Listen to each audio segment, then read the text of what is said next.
Hey, everybody, we are here today. It is live, and it is time to get the answers to the questions that a lot of us have.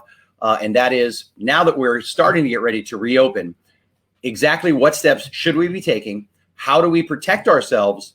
And what do we need, if anything, to reopen safely across America? And I'm excited today because I get to bring in a special guest. I've dubbed her the Super Attorney Lisa Fraley.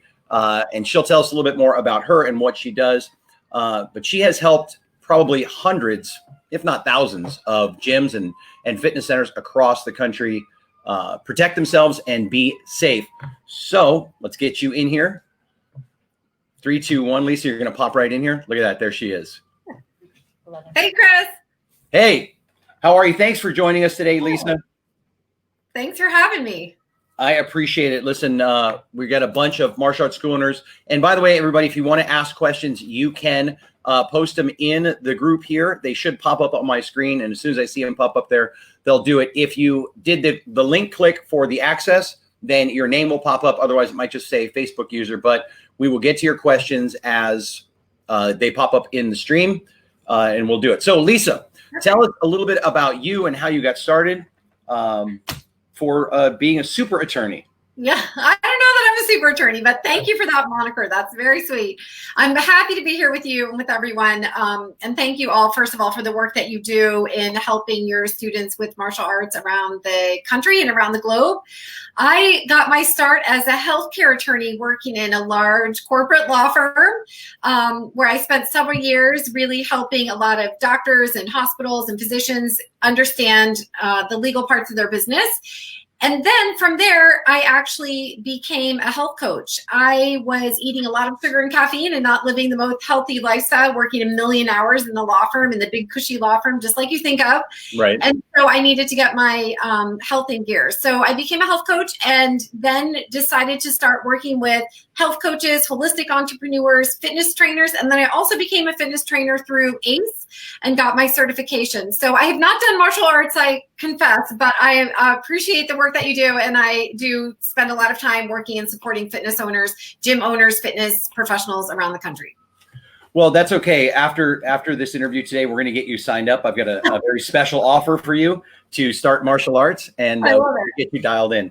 But we do share a lot of common interests with the fitness industry, which is why, like I said, I found you through Alicia, and I wanted you to come on today and talk to the martial arts school owners because they've got a ton of questions when it comes to reopening and, more importantly, to protect their business. So what do you think, in your opinion, are some of maybe the top 3 things that martial arts school owners should do or not do as they start the reopening of America?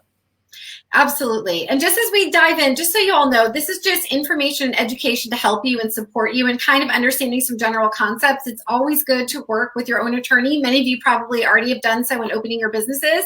So I just have to say that. But I'm so glad that you asked this question, Chris, because I think there's a lot of nervousness and fear for owners of businesses as well as for the students, right? To try to figure out, is it safe for me to come back? Will I feel safe? Will I actually be safe? Will I get coronavirus? Will I be exposed in ways that I wasn't before, I wasn't aware of before? So what I want to do is help you understand some things to do to help you feel safe, but then of course also be safe.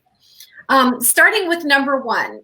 The first thing you can do to help your clients feel safe is to obviously communicate with them everything that you're doing to create your environment, your studio, your place of business, to make it comfortable for them. Yeah. So you want to communicate with them everything that you're doing, and we'll talk about that in a second, logistically to keep them safe. The other thing that you can do to help them feel safe is to have them understand that you are keeping their best interest at heart and that you want to make sure that they feel welcome and they feel comfortable by talking to them, by putting up signs in writing, by sending out communications by email or however you communicate with your students. So written signs, literally telling people what you're doing, and also communication and email is sort of the best way for people to know that you're aware, you're up to speed, you're paying attention. Okay, great. That's good stuff right there. And then also, to everyone that's watching, hopefully you're taking some notes, writing it down. We will put the replay back up in the group when it's all done today. But a lot of good information there. Now, there's a lot of guidelines that have come out through the CDC that seem to be semi-universal. So I know you've helped a lot of the fitness people with this. So what should martial arts school owners or gyms be looking to do from the CDC? Right. So there's a couple of different areas you want to be careful with. First is obviously making sure that your equipment is cleaned and sanitary. I'm sure you do that anyway as a responsible owner of your studio. Oh, but you want to make sure of course, it's really important, right? It's so important because we know that this virus and other respiratory illnesses are basically transmitted usually in a respiratory way, right? Through breath and sneezing and coughing, but it's also what you touch, right? You touch your face and you touch some things. So you want to make sure that all of your equipment is sanitized. And that's where I was talking about a minute ago about telling people. So like having a sign or a list or something that says, we've gone to extra effort to make sure that you know that this is highly sanitized, or we're using these products, or making sure that people know that they can trust that the surfaces, we're cleaning between classes, we're cleaning between private lessons, however you offer your services, to make sure people feel good about knowing they can put their stuff down and touch their stuff and then touch their face or whatever.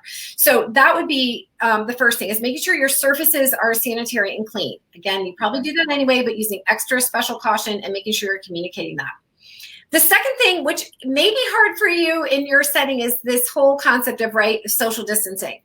Now, again, I've never taken martial arts, but my understanding is, of course, there are times when you're going to have physical contact with people, or you may not have physical contact with people, depending on what type of lesson you're learning that day, right? What type of martial art movement you're learning that day. So the social distancing piece can be tricky if you are engaging in a type of martial arts where you're interacting with someone. So that is where we worry about the risk. So one of the things that Chris and I have wanted to do is help you feel prepared by having a waiver, a written document that your clients can sign, your students can sign when they come into the class, to basically say, hey, we love that you're coming back into our studio, but please know that you are bearing the risk of contracting anything when you come into our class.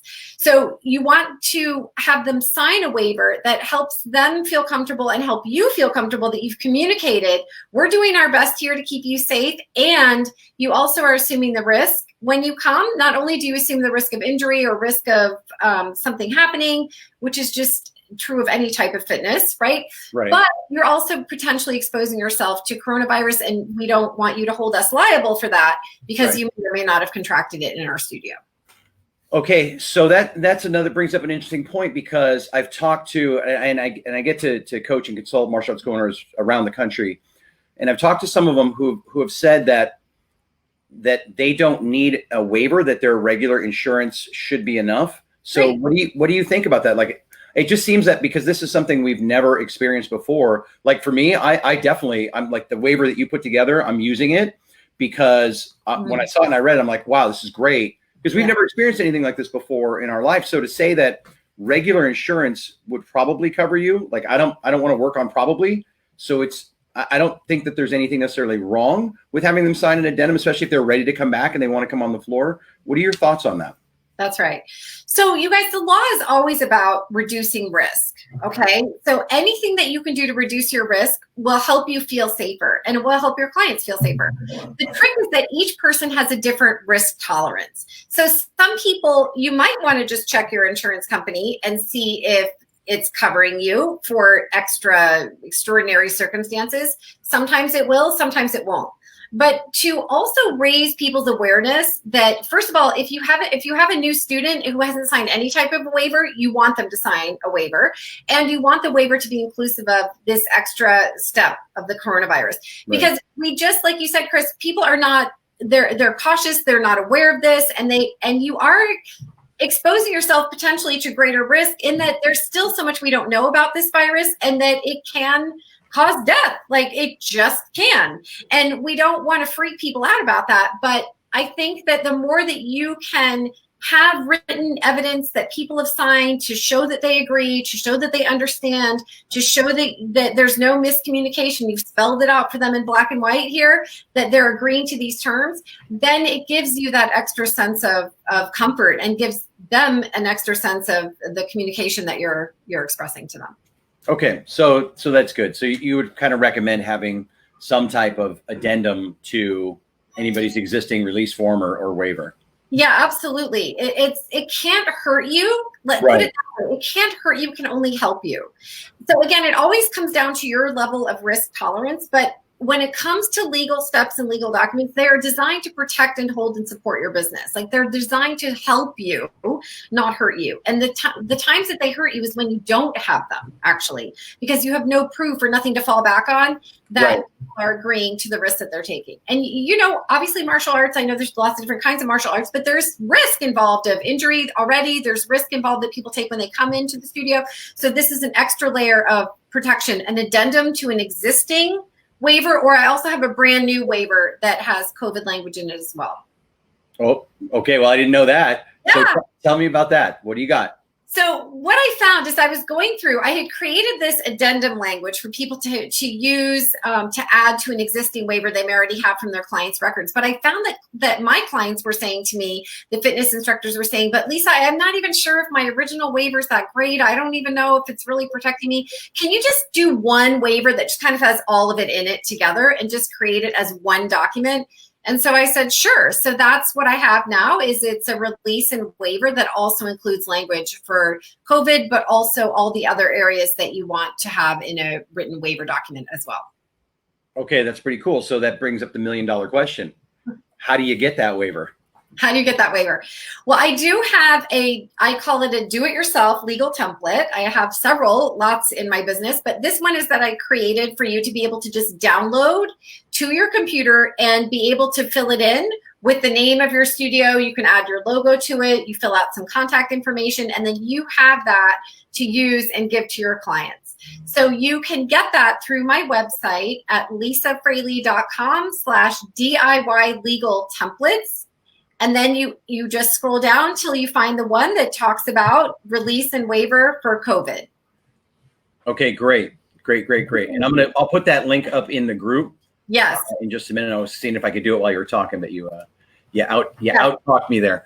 Up in there, which is actually really cool. So it's not just I'm trying to show you. This is what it looks like too. Oh, there you go. All right. It's COVID-19 release and waiver for services.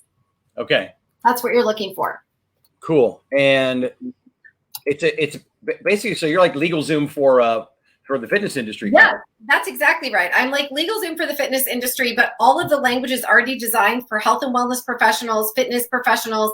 We have extra medical disclaimer language, extra language that is pertinent to the work that you're doing versus the LegalZoom where sometimes a waiver can be the same for you as it would be for like a construction owner. Yeah. So you want to have language that's actually specific for the work that you do. Okay, so it's lisafraley.com/DIY legal templates. Is it DIY legal templates? Yep. Okay. DIY legal templates, and then you're going to just scroll down in the red section to find the one that says COVID waiver and release. All right. So I'm going to say that one more time. lisafraley.com/DIY legal templates. That's right. Okay, cool. Hopefully I typed it right because I just put it in the group. You got it. All right. Cool. So I'm going to go off of that for a second. All right, now I'm back here. I probably just had my nose up in the camera because I was typing on the screen while we were doing it. All right, cool. So a couple questions came in. Hey, cool. Andrew, what's happening, man? Good to see you. Joe, good to see you. Glad you could take some time off of skateboarding to join us today. It's pretty cool. Nice. The release form is in the group. The release form is not in the group. But what is in this group, everybody that's watching right now, I have, over the last several weeks, I have posted the systems and the processes and all the steps that you should be taking for your martial arts school. They're all in the links. They're called the virtual reopening systems. There's a COVID-19 protocol that Michael Burnoff put together that we dropped in this group. There are a ton of resources. If you are just tuning in and you haven't taken advantage of the resources that we put in this group, then you're already behind the ball. But the good news is it's not too late.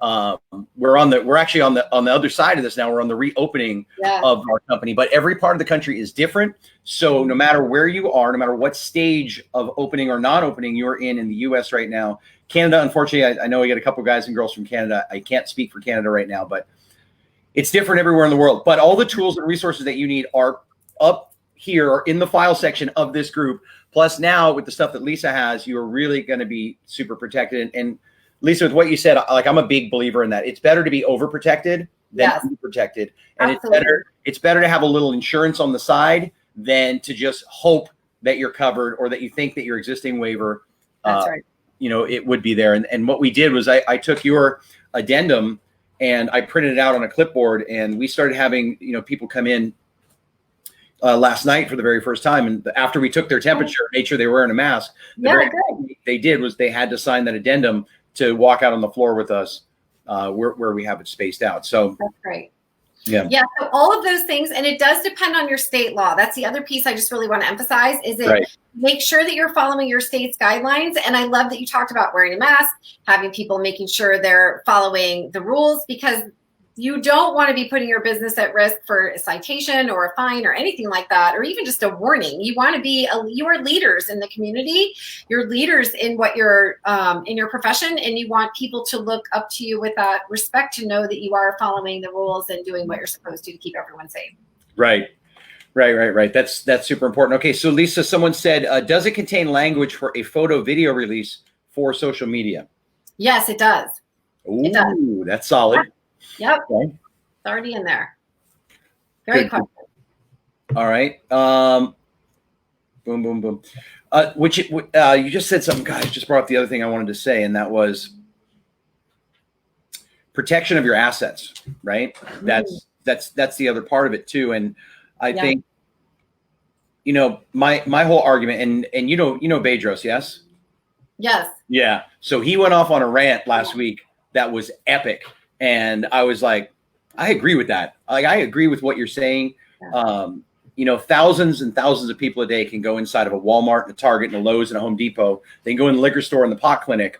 Nobody can get sick. But a martial arts school or a fitness gym where people are getting healthy, and typically the people that go to those places are healthy anyway. Yes. Like, really? Like, we're going to be closed? Yeah. Those other places those are deemed essential. Like, I just want to say, okay, I sell food at my studio now. I'm an essential service. It's really frustrating. I know how frustrating it is. And so protecting your assets, the ways that you do that is making sure that you do follow what you're supposed to do. Make sure that you are using waivers and releases and legal documents. In terms of your actual assets of your business, you may or may not want to have an LLC, a limited liability company, or a corporation, depending on where you are with your business. Right. Both do. So that's an important step that you can take. I actually have a free podcast called the Legally Enlightened Podcast. I actually align legal steps with the chakras. That's one of the things I'm known for, because I bring mindfulness to the law, believe it or not. I know it's surprising, but one of my trademarks. So you can go and check out, there's an episode on when you need to have an LLC at lisafraley.com/podcast. That will give you some information to figure out if it's the right time for you to do that. But I'm sure many of you already do have an LLC. And that's one way where you can keep your personal assets separate from your business assets, so that if someone sues you in your personal life, generally speaking, they can't get your business assets, and vice versa. If someone sues you in your business, they generally can't come get your house and your car and your personal assets. Okay. So actually that just brought up another question, because I do get asked this question all the time. And that is, if for a small business itself, and for us, we're talking about the fitness and martial arts specifically. Yeah. I try and encourage as many school owners as possible to stop doing DBAs and to start incorporating LLC because of what you just said. Now, there's LLC, there's SCorp, there's SCorp. Right. And you've got to check with the legalities in your state, your part of the country. But really, and especially like for all the Red Dragon school owners, it's usually the number one thing that I tell them to do is incorporate yourself to protect your assets, because, and then now on the other side of this, right? So a lot of school owners were having problems with the PPP or getting the EITL because they were working that gray area of, well, I'm just independent contractor, I'm DBA. Right. Then the government says, well, prove to us that you're a business. If you follow these rules, we'll give you this money. That's right. Now they weren't following the rules, but they want the money. Which That's look, right. I get both sides. It's our freaking money anyway, right? We gave it to the government. They took it out of all of our stuff. That's So, right. but the thing is, like, if you weren't playing by the rules, and the people who are making the rules say, "We'll give you money if you follow our rules," like, you can't complain. It's like, I You got know. to follow those rules. But again, the other part of that is it's not too late. Like No, it's never too late to form an LLC. right. And it's people are still applying and getting money. The EIDL money is still there. It hasn't run out. So you can still do it. It's not too late. It is too late if you haven't turned off your phone, because I keep hearing that, but it's not too late to get that money that you need. Right. So an LLC, what's, and you would know this, so you're an attorney.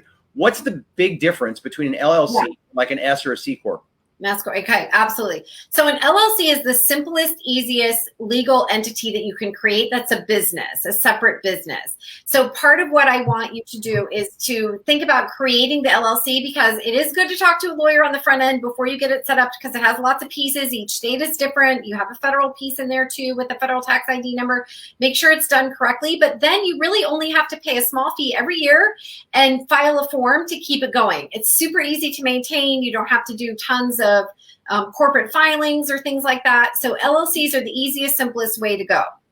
The second entity you talked about is an SCorp. And S actually stands for Subchapter S of the Internal Revenue Code, but really you can think of it as it being attached to a small corporation, where you're a small company, like a small business, and you want to actually have a corporate entity. There can be some tax benefits to you if your income, your gross income of your business, gross revenue is generally over $100,000 a year is a good ballpark figure. Talk to your accountant about that.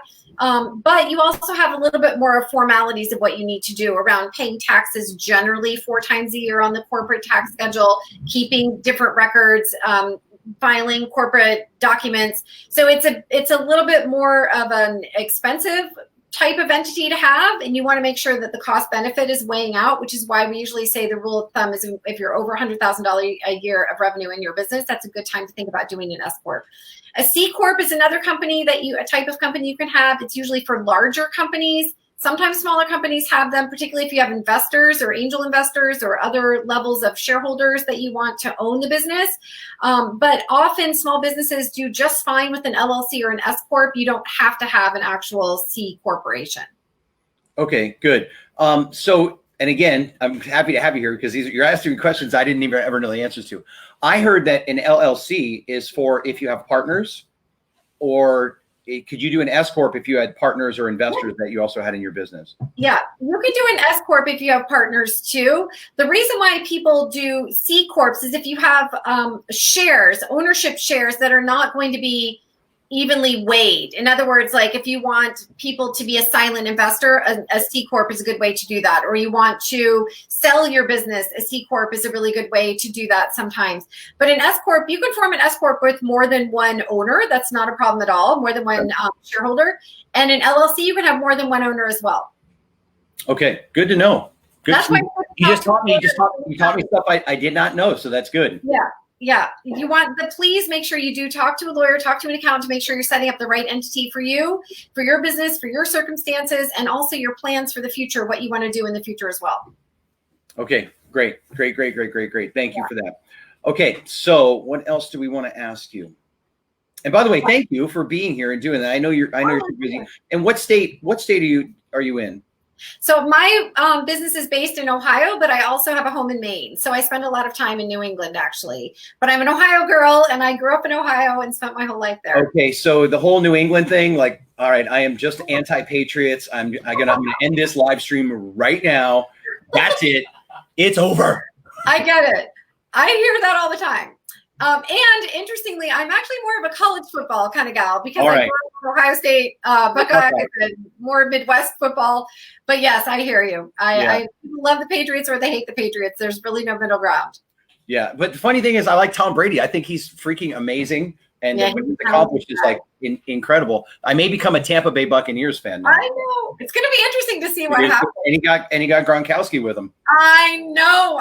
That was astounding, because when Gronk left, he was pretty clear. I mean, he was injured. He'd had 9 surgeries. Like, the poor guy was injured. Right. But it was surprising. I mean, not horrendously surprising, but he's still pretty young. But, he sure made it seem like he wasn't itching to get back into the game until all of a sudden Tom Brady and the Buccaneers came knocking. So who knows? Yeah. Suddenly our live stream conversation is taking a left turn at Albuquerque. All right. We appreciate athletics. That's right. Sure. Man, I can't wait for sports to come back. I'll tell you that. I know. All right. So here's a question. Is it easy to change from an LLC to an SCorp? Great question. Thank you for that. So actually, it's not easy to change from an LLC to an SCorp. And here's why. Well, okay, it's hard to change the entity, but you can change the tax benefit. So you guys, I have podcast episodes, but by the way, all my podcast episodes are 20 minutes or less, and they're just a mini legal lesson. So check it out. Again, lisafraley.com/podcast. There's one about SCorps in there, several about LLCs, but just in short, so you actually, if you form an LLC, if your income, usually people do that first when their income is below $100,000, let's say. Right. Once you do that, if you get to that threshold of $100,000, you can actually be taxed as an S corporation. You don't have to dismantle your LLC and create a whole new S corp, which is expensive and time consuming and lots of steps involved. You can just file a form with the federal government that lets you be, and sometimes the state, but it lets you be taxed as an S corp. Now you have to behave like an S corp, so you have to do those multiple corporate tax filings and corporate documents, and you have to act like an S corp, but at the same time you get the benefits. So, but if you're actually trying to switch from a company that ends in LLC and you actually want to change it to like, no, I want my company to be like corp or corporation, then you have to change the entity, and that's a lot more work. So, but changing the tax status is really easy to do. An accountant can help you, a lawyer can help you, and that can give you the benefits of often saving money once you're over that $100,000 threshold. Okay, good. So, accountant or attorney when it comes to corporations, which, yeah, both. Both, yes. It's I don't know if you can see, I have everything's backward. I have a lighted ampersand marquee on my wall because I'm a huge fan of the and, right? Most things are an and. It's just like you wouldn't say martial arts trainer and personal trainer, or martial arts professional or spiritual guide. Like there are different roles people serve in your life for different reasons. They might overlap a little bit, but they're very different. So you want to have an accountant to help you on the financial end, looking at the financial impact of your decisions on your business. And you want a lawyer to actually help you look at the legal impact on the business. Lawyers know a little bit about accounting and accountants know a little bit about law, but there's a reason why we're entirely separate, because their professions are extremely different. So you want to have both, and it's worth it. You guys, I know people think, oh, do I need to spend the money? And lawyers are expensive and accountants are expensive. And I get that. Okay. But that's why I have legal templates, by the way, like that waiver to help you keep the cost as low as possible. But at the same time, this is your business. This is your livelihood. This is other people's livelihood who work for you. So you want to do it right. You want to do it right. And I always say energetically as well as legally, because you want to make sure that you are operating in integrity with the law and that your energy is clear and open, and you're just enabled to stand really solidly and confidently knowing that you're doing things properly and that you're maximizing your financial well-being. And I personally believe that your energy impacts what happens in your business as much as the legal and accounting decisions matter in your business as well. That is gold. That is gold. And listen, you hit the nail on the head, because again, like I said, I get the opportunity to talk to a lot of martial arts school owners, and it's the verbiage. Like what I hear is, I don't want to spend the money on an attorney. I don't want to spend the money on an accountant. Well, you can spend it now, or you can spend it later when you get in trouble, and then you have to get one who's going to charge you through the nose because they know that you're in a bind.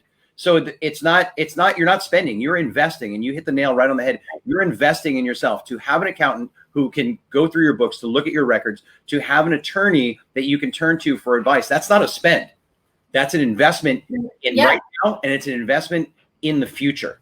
It's no different than taking care of your body so that you avoid an injury, right? And it's even if lawyers aren't trying to charge you more, it's just that once something has happened, it's just more time and energy to clean it up. It's just a bigger project than at the beginning. If you're starting at the beginning, eating your vegetables and stretching your muscles and, trying to drink your water and live a healthy, clean life, chances are less likely you'll get injured. Not completely, but less likely that you'll end up in the hospital, right? So the same is true with the law. When you take small steps on the front end, the goal is to be preventative to help you from not having a catastrophic situation on the back end. Right. That's it. It's the same reason you wear a mouthpiece in a cup when you're fighting. It's just in case. And that's it. And not to be too graphic, but listen. No, I get it. Yeah. An attorney are your mouthpiece in your cup. Yes, like, exactly. Get in the mouth or kicked in the. I'll be the mouthpiece. I'd like to be the mouthpiece. All right, we're gonna keep you the mouthpiece. We'll put there's no counting on the stream, so they're the cup. They're the supporter. Whatever. All anything that's protective, I'm all for. So and Lisa, this is where again we made another left turn. All right, so I got a few questions coming in here. Cool. Thanks for the questions. What is better to start an LLC or an SCorp? Now, listen, I'm going to tell you right now, I'm a fan of the SCorp. Just people people know what that is behind me there. Lisa, you're like, I don't know why this guy has Halloween mask behind him, but that's okay. So what is better to start an LLC or an SCorp? Yeah.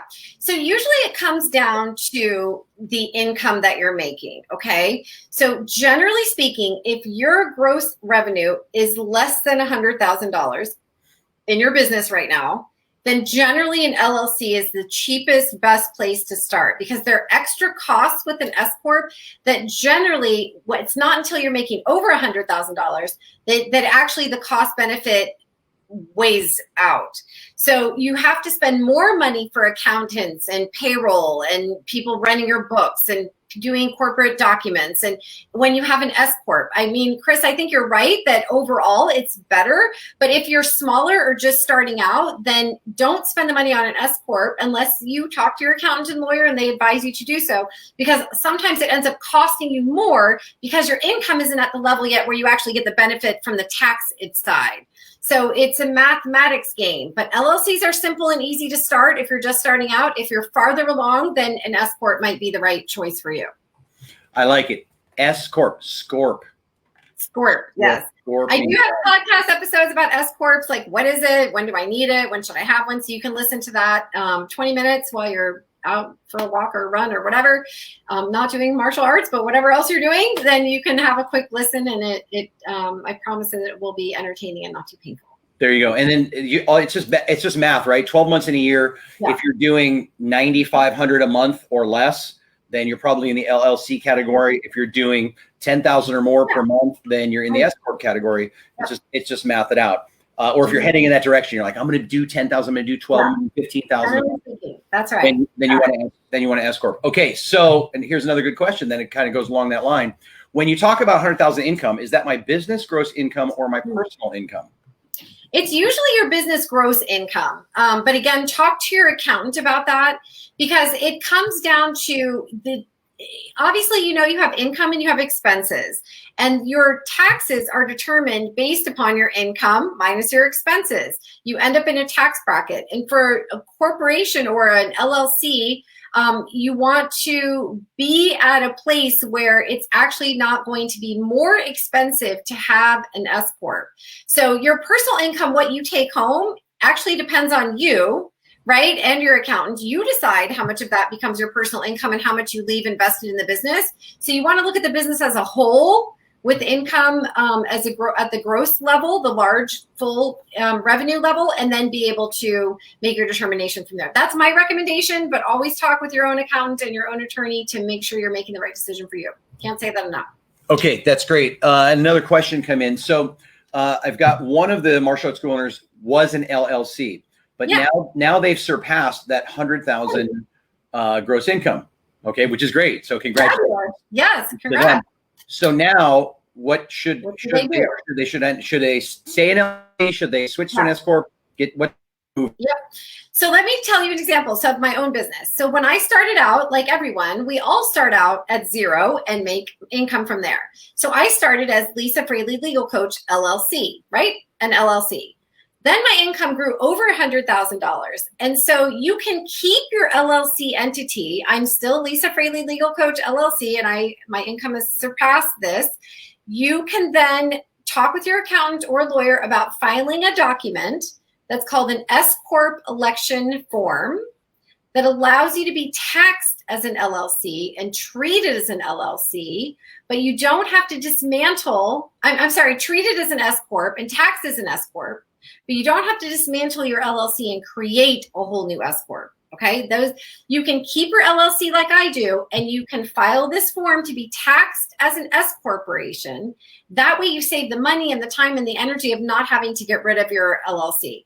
This is one of the biggest gifts. Like I always joke and say, I know people joke and think that the IRS doesn't really do much for us, but for a small business owner, this is actually an enormous gift that they give you, that you don't have to shut everything down and create a new S Corp. You can just be taxed as an S Corp.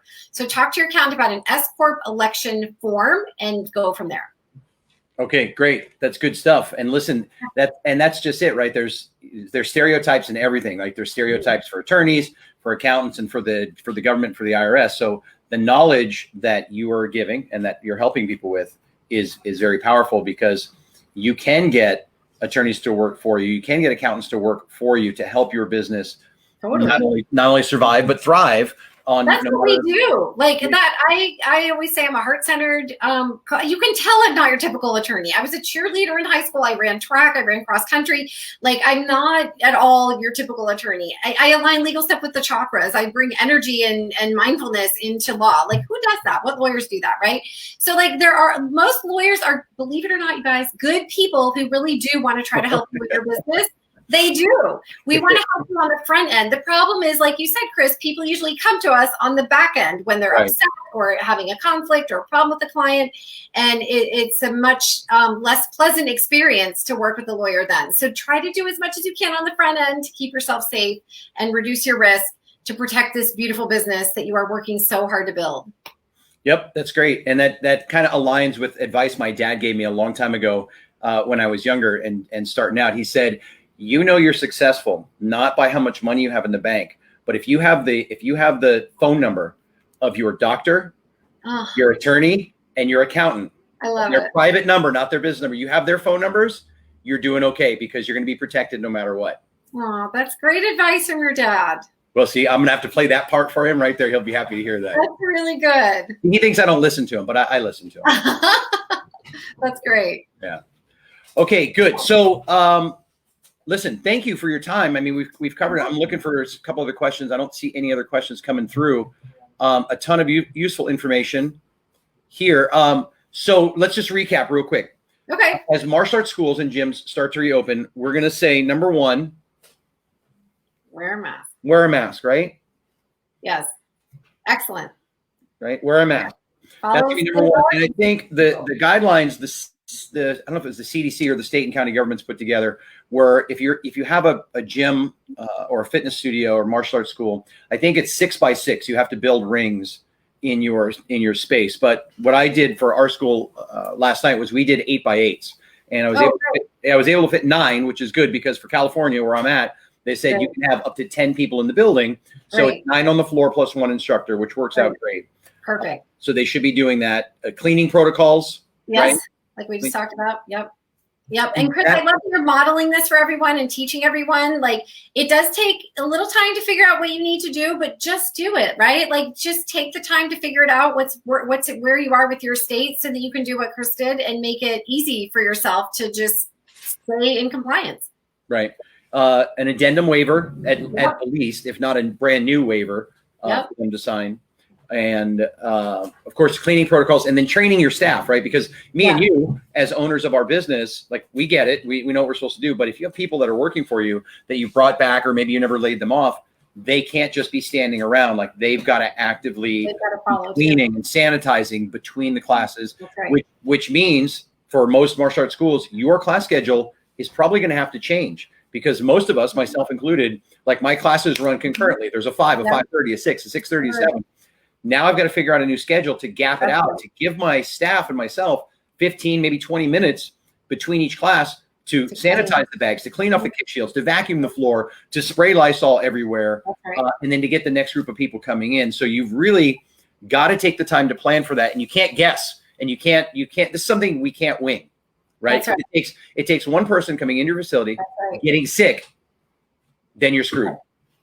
And you guys, don't forget the last thing, which is the first thing that I said, was communicate everything that you're doing to your clients, like to your students. Communicate, because you might be doing all of that you just said, Chris, but people don't know. They don't know. So tell them we're doing this, we're doing this, we're doing this, we're doing. It builds their confidence and their comfort, and then it also just, you have it in writing, showing what you're doing to protect yourself as well. And then too, just for everybody watching, listen, there's what I call the communication wheel. So we would do this with normal events anyway, but this is like kind of one of those epic level events, those ELEs that you have to over communicate. And the wheel that I'm talking about is simple. Obviously in person, so we don't get a whole lot of that right now, is number one. But number two is email. Number three is SMS or text messaging. Number four is social media. And number five is printed material. Like you should have signs up in your facility that say, these are our protocols, these are our rules. And whether it's on your front door or on the window, so that anyone walking by or anybody coming in your business sees that you have a plan. You're not just open to be open, you're open with a purpose, right? So for us, what we do is I'll shoot a video saying, here's what's happening today at Red Dragon Karate, and here's the steps we're taking. Then an email of that video goes out, a text message reminder goes out following that. Then when I see them, or if I have any printed material, so there's no way, like it doesn't matter how you like to communicate. You might like to hear me talk. You might like to see me on video. You might like to read. That's right. Matter, whatever. Put it on your website too. If you have a website, put it on your website. Do an announcement section where you have it right there on your front page so people can see it. Absolutely. That's a good one. All right, we got one more question. Should we post a sign up in our studio with legal language in addition to the county guidelines? You can. You certainly can. I'd rather you have people sign the waiver so that you have their personal signature showing that they agreed to these terms, so that you can keep that in your records, in your client and student records.